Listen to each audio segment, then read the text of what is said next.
Hi, this is day number 12, 9 pm quiz, MCQs and doubts. First question polity का है. Consider the following statements.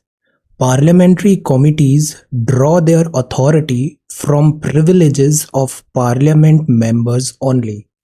कुछ privileges provide होती है parliament members को, parliamentarians को, और कुछ committees भी होती है.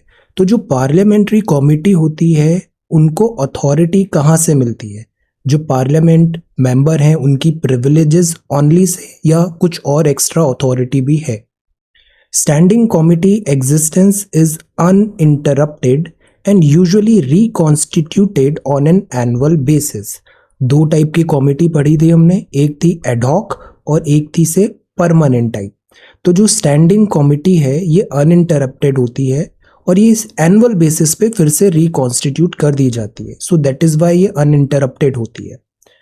Parliament is bound by the recommendation of these committees. जो पार्लियामेंट है वो बाउंड है by the recommendation of these committee. तो ये तीन स्टेटमेंट्स हैं यहाँ पे. यू हैव टू टेल इनमें से करेक्ट ऑप्शन क्या है. ओके, सो पहला जो स्टेटमेंट है पार्लियामेंट्री कमिटी का, तो this statement is wrong. Why? Because privileges of parliament members तो होता है और साथ ही साथ कमिटी के लिए जो पार्लियामेंट है वो कुछ स्पेशल प्रोविजंस भी बना सकती है. So it is not only about privileges of parliament members. So this statement is wrong. Second statement absolutely true है. Standing committee that is why uninterrupted होती है. थर्ड स्टेटमेंट जो है वो अगेन रॉन्ग है. सी, ये जब भी वर्ड आए ना बाउंड बाय या अग्री ही करना पड़ेगा, ऐसे बहुत रेयर केसेस होते हैं जब बाउंड बाय होता है.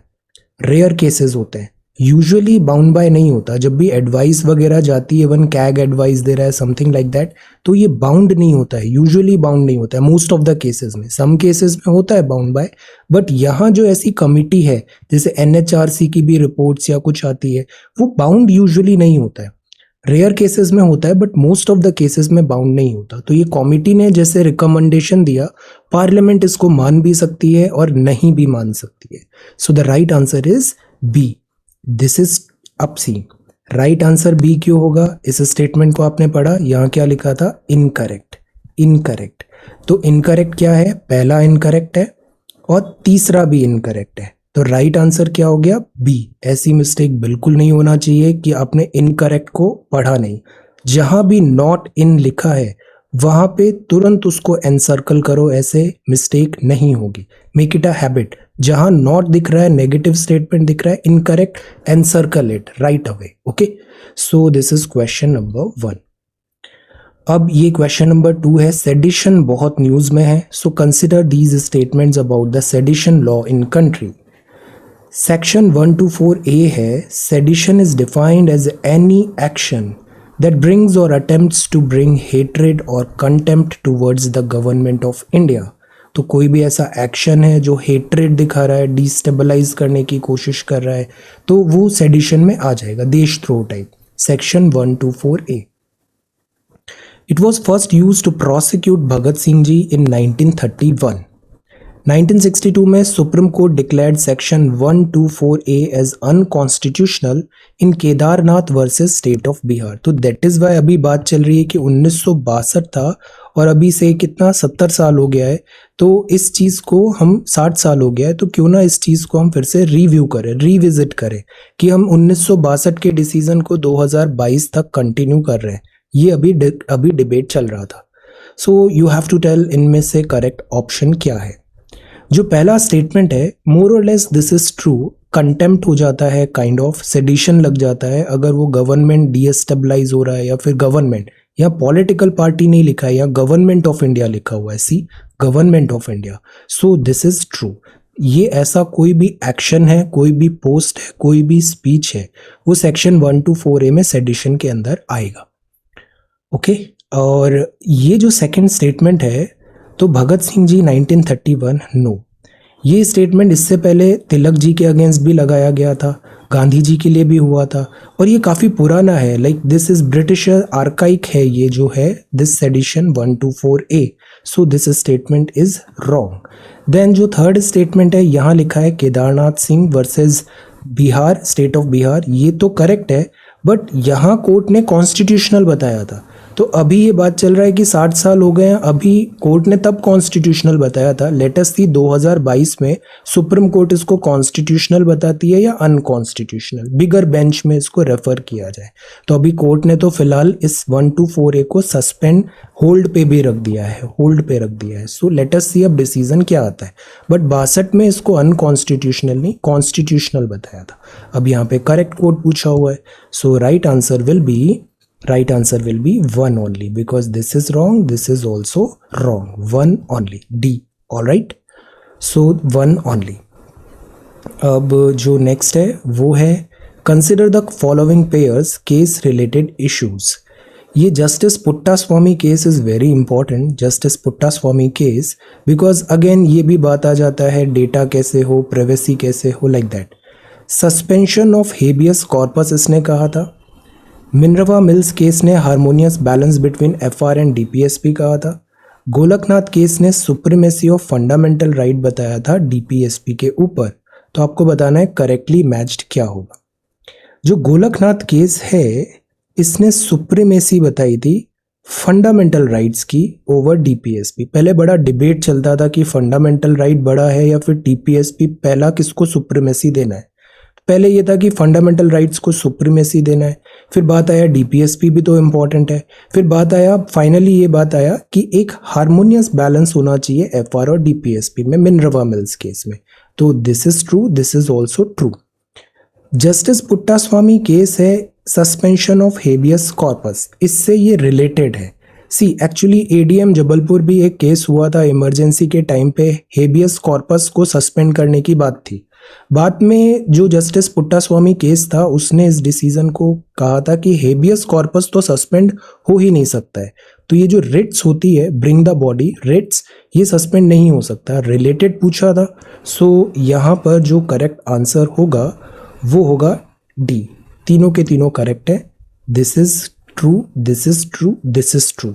सो Puttaswamy case is about like privacy, right to life etcetera, और उसमें हेबियस कॉर्पस सस्पेंशन भी इंक्लूडेड है। So the right answer is D. All right, अब ये बताइए consider the following names of harvest seasons and state. India में जितने भी हार्वेस्ट सीजन है, जितने भी सीजन्स है वो मोस्टली हार्वेस्ट सीजन होते हैं, बिकॉज हमारे यहाँ प्राइमरली एग्रीकल्चर इकोनॉमी होती है, हमारी एग्रीगेरियन है हमारा most of the economic activity. तो जब फसल आएगी तब पैसे आएंगे, तब पैसे आएंगे तो सीज़न, हम फेस्टिवल मनाएंगे। तो हार्वेस्ट सीज़न जो है वो प्राइमरली इंडिया में रहते हैं, फसल के टाइम पे आते हैं, राबी या खरीफ। मोस्टली राबी की जब फसल आती है तो उस टाइम पे ज़्यादा हार्वेस्ट सीजन आते हैं। सो हार्वेस्ट सीजन्स जैसे मकर संक्रांति क्या कर्नाटका में सेलिब्रेट होती है, उत्तरायण क्या गुजरात में सेलिब्रेट होता है, माघ साजी क्या पंजाब में होता है, खिचड़ी पर्व क्या उत्तर प्रदेश में होता है। आपको बताना है इनमें से करेक्ट ऑप्शन क्या है। अब जो ऐसे सवाल होते हैं ना, इजी कैटेगरी के सवाल होते हैं, ये हमें बेसिक चीज़ें पता होनी चाहिए। तो मकर संक्रांति हम बोल सकते हैं कर्नाटका में, यस कर्नाटका में भी एट प्लेसेस ये सेलिब्रेट होती है। उत्तरायण गुजरात में सेलिब्रेट होगा। ये जो माघ साजी है ना, साजी ये पहाड़ी वर्ड है, एक्चुअली पहाड़ी वर्ड है Magh Saji. This is not Punjab, this is not Punjab. Magh Saji होगा हिमाचल तरफ होगा। खिचड़ी जो है ये यूपी में होता है। So the right option here is C 1, 2 and 4. 1, 2 and 4. This is not right. All right. Okay. So this is question number 5. Consider the following statements. The caves of Ellora belongs to Buddhist only. तो जो एलोरा की caves है क्या केवल Buddhism है? Ajanta and Ellora very important. The caves were built by the Satavahana dynasty, क्या ये Satavahana dynasty ने बनाई है? The caves are located entirely in Aurangabad district Maharashtra. Aurangabad district Maharashtra, entirely located. So अब आप बताओ इसमें से करेक्ट आंसर क्या होगा? सी। जो ये केव्स है एलोरा की जो केव्स है ना, इसमें जैनिज्म भी है, बुद्धिज्म भी है, हिंदुइज्म भी है एलोरा की केव्स में। जबकि जो अजंता की केव्स हैं ये प्राइमरली बुद्धिज्म है। So first statement is not right. The caves were built by the Satavahana dynasty, this is true. यहां लिखा था एंटायरली, एंटायरली लोकेटेड है, एंटायरली लोकेटेड है, तो एंटायरली लोकेटेड है ये औरंगाबाद डिस्ट्रिक्ट महाराष्ट्र में, दिस इज एब्सोल्युटली राइट। तो स्टेटमेंट ये भी राइट है, स्टेटमेंट ये भी राइट है, स्टेटमेंट ये रॉन्ग है। सो करेक्ट आंसर क्या होगा? करेक्ट आंसर होगा यहाँ पे, करेक्ट आंसर होगा ए, करेक्ट आंसर होगा ए। वाई? बिकॉज स्टेटमेंट कौन सा इनकरेक्ट है ये पूछा गया है। सी, ये इनकरेक्ट है, ये करेक्ट है, ये भी करेक्ट है, पूछा है इनकरेक्ट, तो राइट ऑप्शन क्या होगा? Only one, only one, okay, only one. Be careful, incorrect की गलती नहीं होनी चाहिए। Consider the following statements regarding sun temple. The Konark is the third link of Odisha's Golden Triangle. The first link is Jagannath Puri. The second link is Bhubaneswar. ये जो sun temple है ना, ये फेवरेट है UPSC का, sun temple. तो पहला जगन्नाथपुरी है, दूसरा भुवनेश्वर है और तीसरा दिस सन टेम्पल है, Konark. The temple was also known as White Pagoda due to albedo-centric architecture. तो वो लाइट रिफ्लेक्ट करता है, therefore acting as a navigational landmark by ancient sailors to Odisha. दूर से ऐसा वाइट उनको एक चमकता हुआ दिखता था, तो इसलिए इसको व्हाइट पगोड़ा कह दिया गया। It is protected under the National Framework of India by the Ancient Monuments and Archaeological Sites Remains Act 1958 and its rules 1959. So you have to tell इनमें से करेक्ट ऑप्शन क्या होगा। सी, जो पहला स्टेटमेंट है, yes this is the third लिंग, this is the third लिंग। पहला है जगन्नाथपुरी, दूसरा है भुवनेश्वर और तीसरा है ये सन टेम्पल। ये जो उड़ीसा के ये टेम्पल्स हैं, they are so beautiful, magnificent temples. So ये जो है कोणार्क थर्ड लिंक है गोल्डन ट्रायंगल की। अब ये जो थर्ड स्टेटमेंट है, दिस इज एब्सोल्युटली ट्रू, ये इस एक्ट के अंदर कवर्ड है। जो सेकंड स्टेटमेंट है, सेकंड स्टेटमेंट एक्चुअली कुछ स्टेटमेंट बन नहीं रहा था, तो मैंने ऐसी वर्बोसिटी ऐड करके कुछ भी लिख दिया यहाँ पे। ये व्हाइट पगोड़ा है नहीं, ये व्हाइट पगोड़ा है नहीं। पहली बात तो ये ब्लैक पगोड़ा होता है। अब इसको व्हाइट बनाने के लिए फिर अल्बिडो का ऐसा लॉजिक लगा दिया टू कंफ्यूज यू, ऐसा कुछ भी नहीं होता है। This is a black pagoda और इसलिए ये navigational landmark by ancient sailors to Odisha था। So the right answer here is C, the right answer is C, 1 and 3, 1 and 3, okay. So the right answer is 1 and 3। अब ये बताइए, consider the following statements. A positive Indian Ocean dipole leads to less rainfall and more monsoon breaks in India. Generally there is an inverse relationship between El Nino and Indian monsoon, El Nino and Indian monsoon. तो correct क्या होगा इसमें बताइए। देखो मैंने आपको क्या बताया था, पॉजिटिव है मतलब पॉजिटिव इंडियन ओशन डायपोल है मतलब पॉजिटिव रेन होगा, ज्यादा रेन होगा। नेगेटिव इंडियन ओशन डायपोल है मतलब नेगेटिव रेन होगा, कम रेन होगा, ओके। अल नीनो में क्या आता है? नो आता है, नो आता है मतलब नो मॉनसून। तो जब अल नीनो है मतलब नो मॉनसून, ला नीना है मतलब ला मॉनसून, मतलब मॉनसून ज्यादा आएगा। अल नीनो में नो मॉनसून, ला नीना में मॉनसून ज्यादा आएगा। अब देखो यहाँ क्या लिखा है, positive Indian Ocean dipole leads to less rainfall, गलत, ज्यादा रेनफॉल होगा। There is an inverse relation, yes, El Nino और इंडियन मॉनसून में इनवर्स रिलेशनशिप होता है। So the right answer is B, B, 2 और बी, ओके। अब ये बताइए, कच्चा टीवू बहुत इंपॉर्टेंट है, Sri Lanka is very important. It is an uninhabited offshore island in the Palk strait. ये पार्क स्ट्रेट में है क्या? अनइनहैबिटेटेड ऑफशोर आइलैंड है क्या? India ceded the uninhabited island to its southern neighbor in 1974 under a conditional accord. तो हमने इसको श्रीलंका को दे दिया था 1974 में।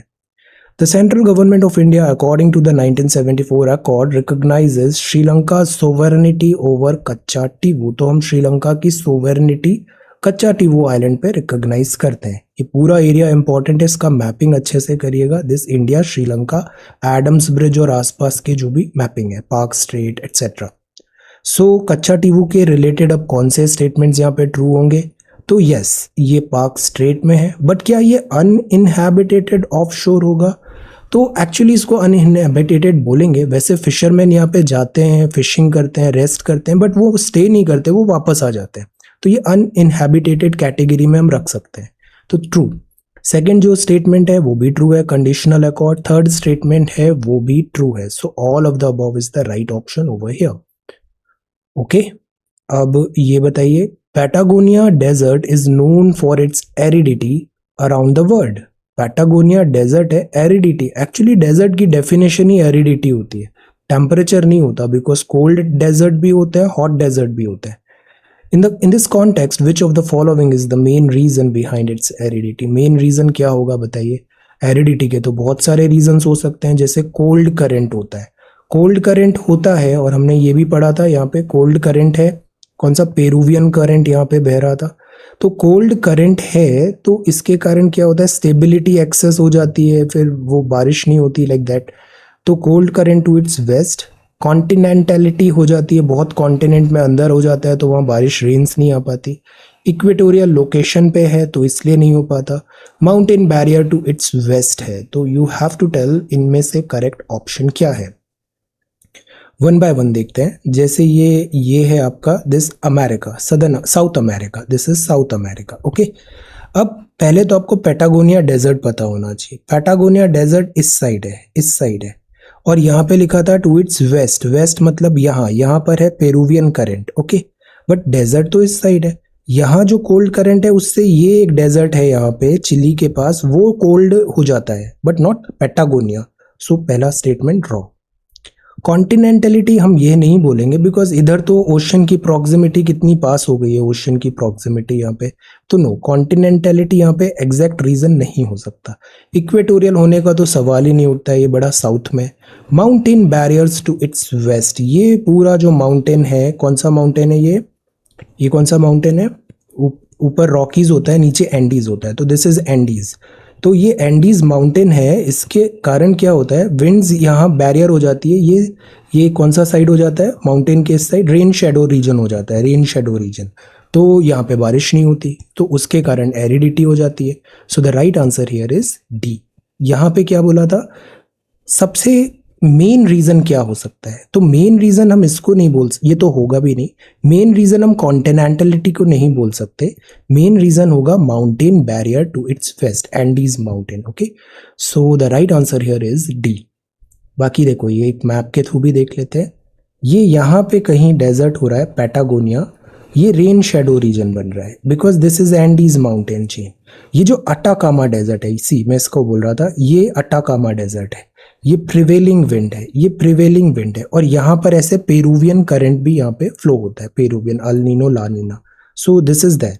Okay, so this is geography. Now let us come to economics. Economics बहुत अच्छे से पढ़ के जाना इस बार। Which of the following items is are beyond the ambit of GST? GST में क्या क्या नहीं आता? बिजली, जमीन, एविएशन, टरबाइन, फ्यूल। बिजली, जमीन, एविएशन, टरबाइन, फ्यूल। हर राज्य में बिजली का दर अलग होता है ना, हर राज्य में बिजली का दर अलग होता है। इलेक्ट्रिसिटी, स्टेट अपने हिसाब से, इलेक्ट्रिसिटी बोर्ड्स हैं वो उसके हिसाब से रेट्स लगाते हैं, अपने हिसाब से बिजली माफ़ी भी होती है। इलेक्ट्रिसिटी जीएसटी में आएगा या नहीं? जमीन वैसे भी स्टेट सब्जेक्ट था। Aviation, turbine, fuel, petrol, diesel जो होता है वो जीएसटी में रखा है या नहीं रखा है? सो करेक्ट ऑप्शन क्या होगा यहाँ पे?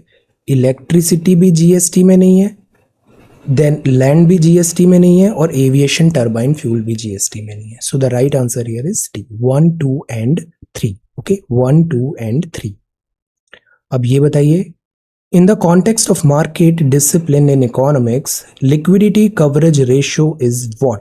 शब्दों के मीनिंग में जाओ। लिक्विडिटी, कितना लिक्विडिटी है आपके पास, इजीली कैश कन्वर्ट हो सकता है आपके एसेट्स। लिक्विडिटी, कवरेज, उसका कितना कवरेज है आपका, उसका एक रेशियो है ये। A tool used by the central bank to reduce liquidity, central bank इसको लिक्विडिटी रिड्यूस करने के लिए करेगा। उसके पास तो और भी बहुत सारे टूल हैं, repo, reverse repo, open market operation, liquidity, और वैसे भी ये तो रेशियो है, liquidity coverage ratio. The ratio of a government's fiscal deficit to total revenue, कितना डेफिसिट है और टोटल कितना उसका रेवेन्यू आया। The ratio of total amount of cash in circulation to the net value of gold in an economy. अब gold कहाँ से आ गया? Gold in an economy.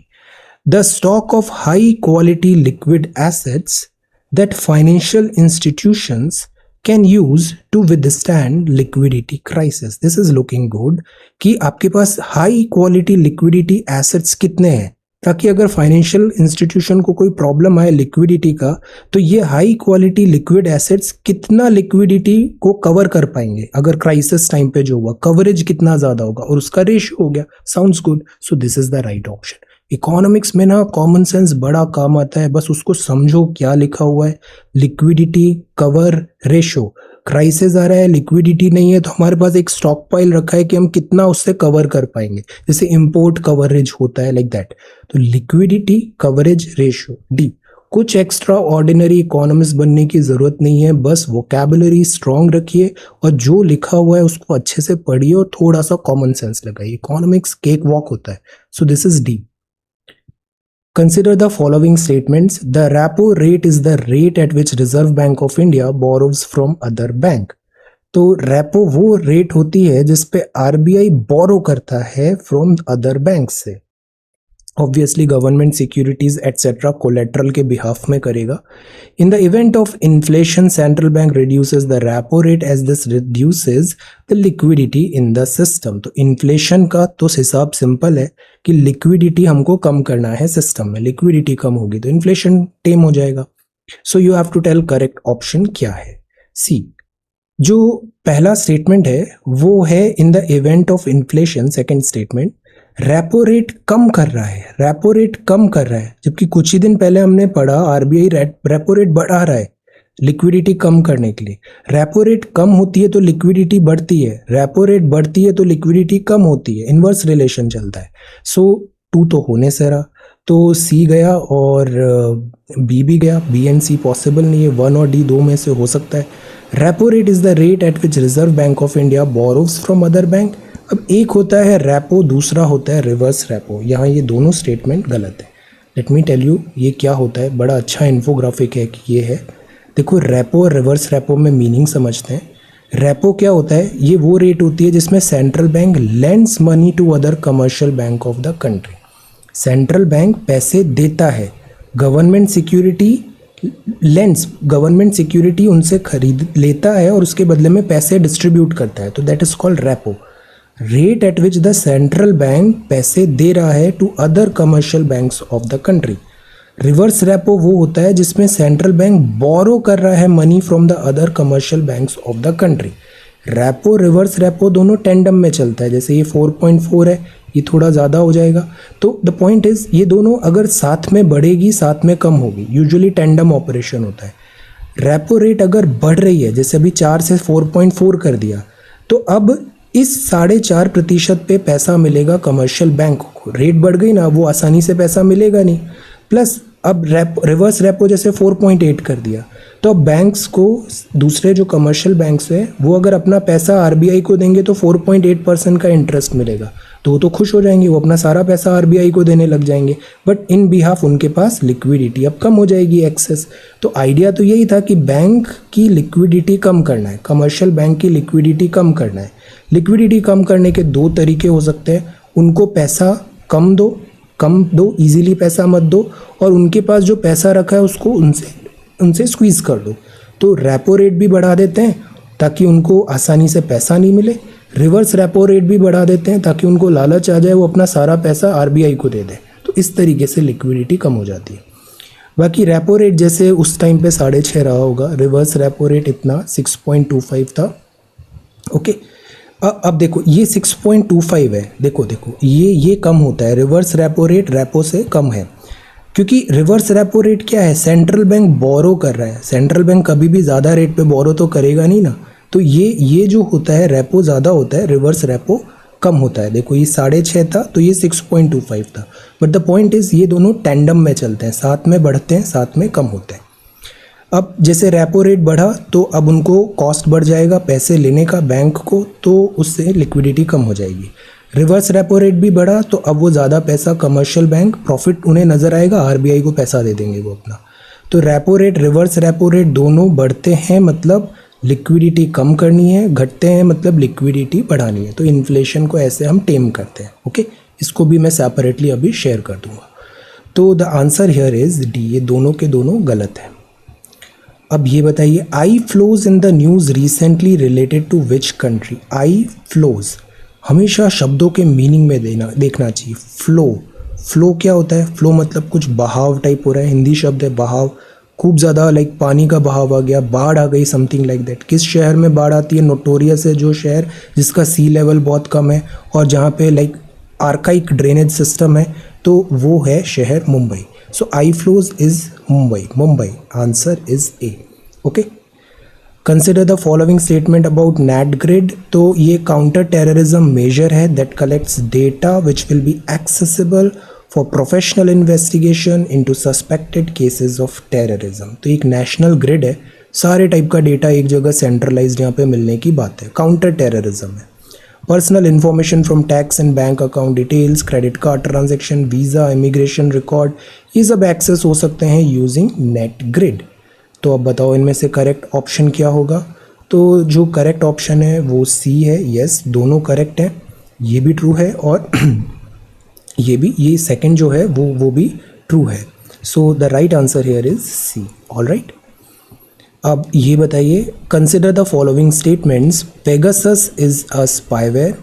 Pegasus एक स्पाईवेयर है क्या? जीरो डे एक्सप्लॉइट एक टर्म होता है, is a completely unknown vulnerability about which even the software manufacturer is not aware and there is thus no patch or fix available for it. Okay, तो इसमें correct option क्या होगा? सो Pegasus is a spyware, this is absolutely true. जो second statement है zero day exploit, तो क्या completely unknown vulnerability है जिसको सॉफ्टवेयर मैन्युफैक्चरर को भी नहीं पता है, तो उसका पैच और फिक्स भी अवेलेबल नहीं है। देखो, पहले अगर हम इसकी बहुत नैरो डेफिनेशन देखें ना, पहला तो ट्रू है। जीरो डे ये होता था कि जैसे सॉफ्टवेयर ने एक नया कोई सिक्योरिटी पैच निकाला है, अक्सर जैसे एंड्रॉयड फ़ोन्स होते हैं उसमें सिक्योरिटी पैच अपडेट करते नहीं है वेंडर्स। एंड्रॉयड गूगल ने कर दिया बट वो अपडेट करते नहीं। आप अपने फ़ोन में देखना सिक्योरिटी पैच कितना है, अबाउट सेक्शन सॉफ्टवेयर में, वो मतलब महीनों अपडेट नहीं करते। बट वल्नरेबिलिटी है, उसका रिलीज़ भी आ गया बट वो अपडेट नहीं हुआ, तो ये जीरो डे एक्सप्लॉइट्स होते थे बीच में, इसका लूप होल्स का फ़ायदा उठाया जाता था। बाद में इसकी डेफिनेशन थोड़ा और वाइडन ये भी है, इसमें वो वल्नरेबिलिटी भी इंक्लूडेड होती है जो सॉफ्टवेयर मैन्युफैक्चरर को भी नहीं पता। जैसे इजरायली दिस पेगासस स्पाईवेयर ने iOS एंड्रॉयड सारे व्हाट्सएप हैक कर लिए, क्योंकि व्हाट्सएप को भी नहीं पता था कि उसके सॉफ्टवेयर में ये सारे लूप होल्स हैं। सो ये होता है दिस जीरो डे एक्सप्लॉइट। तो the right answer here is C. The right answer here is C. ये दोनों के दोनों एब्सोल्युटली करेक्ट है। इसको मैंने कैस्परस्काई और दूसरी रेप्यूटेड सोर्सेज से भी कंफर्म किया। तो जीरो डे मतलब कंप्यूटर सॉफ्टवेयर वल्नरेबिलिटी है, ईदर लिखा हुआ है unknown to those who should be interested in its mitigation, मतलब जो वेंडर टारगेट सॉफ्टवेयर है, और known and without a patch to correct it. तो जब तक वो वल्नरेबिलिटी मिटिगेटेड नहीं है, हैकर्स एक्सप्लॉइट करते हैं इस प्रोग्राम्स को लाइक दैट, तो zero day exploit, zero day attack भी इसको बोलते हैं। सो दैट इज़ वाई जब भी सॉफ्टवेयर का ऐसा कोई अपडेट्स आता है उसको आपको क्विकली इंस्टॉल करना चाहिए। So these are 15 questions for today. So thank you so much for watching this video. Take care, study well and be safe.